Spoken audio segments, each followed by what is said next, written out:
অন্তর্বর্তী সরকারের সময়ে বন্দরসহ সকল বৈদেশিক চুক্তি পুনর্বিবেচনা করা দরকার বলে মনে করেন নাগরিক প্ল্যাটফর্মের আহ্বায়ক ডক্টর দেবপ্রিয় ভট্টাচার্য। এছাড়া নতুন সরকার অন্তর্বর্তী সরকারের চেয়েও খারাপ ঋণ পরিস্থিতি পেয়েছে বলেও জানান তিনি।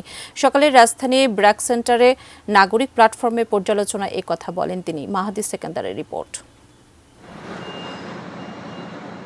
অন্তর্বর্তী সরকারের সময়ে চট্টগ্রাম বন্দর বিদেশি প্রতিষ্ঠান ডিপি ওয়ার্ল্ডকে ইজারা দেওয়ার প্রতিবাদে শ্রমিকদের ধর্মঘট কর্মবিরতির পর সিদ্ধান্ত থেকে সরে আসে অন্তর্বর্তী সরকার।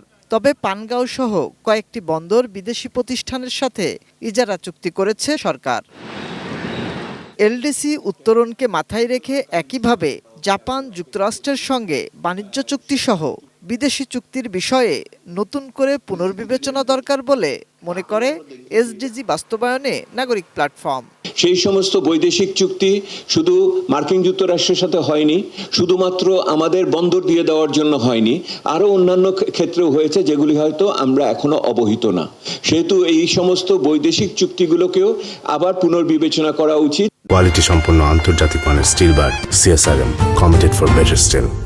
নতুন সরকারের অর্থনৈতিক রূপরেখা কেমন হওয়া উচিত তা তুলে ধরে ফ্রমটির মিডিয়া ব্রিফিংয়ে জানানো হয়, অন্তর্বর্তী সরকার ঋণ পরিস্থিতি যেভাবে পেয়েছিল তার চেয়ে নাজুক অবস্থায় রেখে গেছে। ফলে বিদেশি ঋণের চাপ আরও বাড়বে বলেও জানানো হয়। যে ঋণটা বেড়েছে তার মধ্যে কিন্তু একটা বড় অংশ বেড়েছে হলো 46% হলো আমাদের নিঃসন্দেহে দেশীয় ঋণ।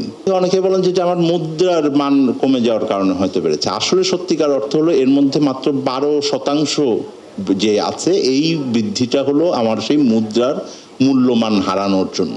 এছাড়া দেশের স্বার্থে ভারতের সাথে দ্বিপাক্ষিক সম্পর্ক বাড়ানোর তাগিদ দেন সিপিডির সম্মাননীয় ফেলো ডক্টর মোস্তাফিজুর রহমান। দ্বিপাক্ষিক সম্পর্কটাকেও সেইভাবে আমাদের দেখতে হবে এবং আঞ্চলিক উপ আঞ্চলিক এই বিষয়টাকে আমি একটু বিবেচনায় রাখার জন্য অনুরোধ করছি। ব্যাংকিং খাতে জিরো টলারেন্স আর অসাধু সংসদ সদস্য ও মন্ত্রীদেরকেও শাস্তির আওতায় এনে আইনের শাসন প্রতিষ্ঠার তাগিদ দেয়া হয়। এছাড়াও ফ্যামিলি কার্ডের ব্যবস্থা চলতি অর্থবছর করা ঠিক হবে না বলেও মত দেয়া হয় আলোচনায়। দুর্বল এবং নাজুক অবস্থায় তারা উত্তরাধিকার সূত্রে পাচ্ছে। মাহাদি সেকেন্দার, এটিএন নিউজ, ঢাকা।